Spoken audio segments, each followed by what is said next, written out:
വളരെ ഭയങ്കര ടഫായിരുന്നു. ഇങ്ങനെ പേടിക്കലടാ. സ്കൂളിൽ പഠിക്കുമ്പോ ഡാൻസിനും പാട്ടിനും ഒക്കെ ഞാൻ മിടുക്കിയായിരുന്നു. സമൂഹ ഗാനം വരെ ഞാൻ ഒറ്റയ്ക്ക് പാടിയിട്ടുണ്ട്. അന്ന് എന്നെ സിനിമയിൽ അഭിനയിക്കാൻ വിളിച്ചതാ.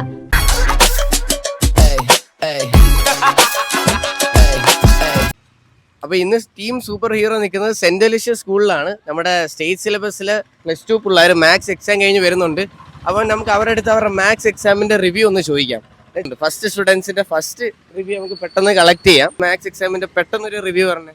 പെട്ടെന്ന് എന്ത് റേറ്റിംഗ് ആണോ? എത്ര 10 ഔട്ട് ഓഫ് അത്ര? എങ്ങനെ ഉണ്ടായിരുന്നു എക്സാം? വളരെ ഭയങ്കര ടഫായിരുന്നു.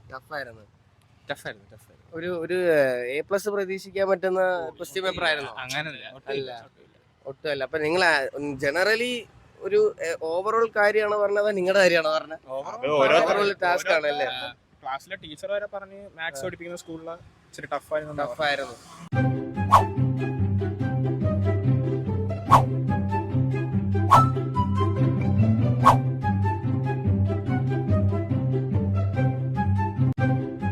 ഓൾറെഡി വർക്ക്ഔട്ട് ചെയ്തു വെച്ചിരുന്ന എന്തെങ്കിലും സാധനങ്ങൾ കിട്ടിയായിരുന്നോ?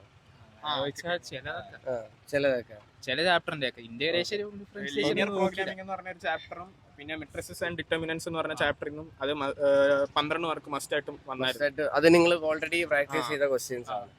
ഓക്കെ, അപ്പം എന്തായാലും നിങ്ങളുടെ നല്ല റിവ്യൂവിന് വളരെ നന്ദി. അപ്പൊ നമ്മുടെ ടീമിന്റെ പേരറിയാലോ, ടീം സൂപ്പർ ഹീറോ. അപ്പൊ നിങ്ങളുടെ ജൂനിയേഴ്സിന് പറഞ്ഞു കൊടുക്കണം ഇതേപോലെ ടഫ് അടിച്ചിരിക്കണ്ട. ഞങ്ങളുടെ ടീം ഓൾറെഡി റിവിഷൻ ചെയ്ത ക്വസ്റ്റ്യൻസ് ഒക്കെയാണ് ഈ പ്രാവശ്യത്തെ ക്വസ്റ്റ്യൻ പേപ്പറിൽ വന്നേക്കുന്നത്. ഓക്കെ, അപ്പോൾ നിങ്ങളുടെ ജൂനിയേഴ്സിൻ്റെ അടുത്ത് പറയണം ലൈക്ക് നിങ്ങൾക്ക് ഏറ്റവും ബെസ്റ്റ് റിസൾട്ട് തരാനായിട്ട് നിങ്ങളെ സഹായിക്കാനായിട്ട് ടീം സൂപ്പർ ഹീറോ ഉണ്ടെന്ന്. ഓക്കെ, അപ്പം എല്ലാവർക്കും ബൈ ഗൈസ്.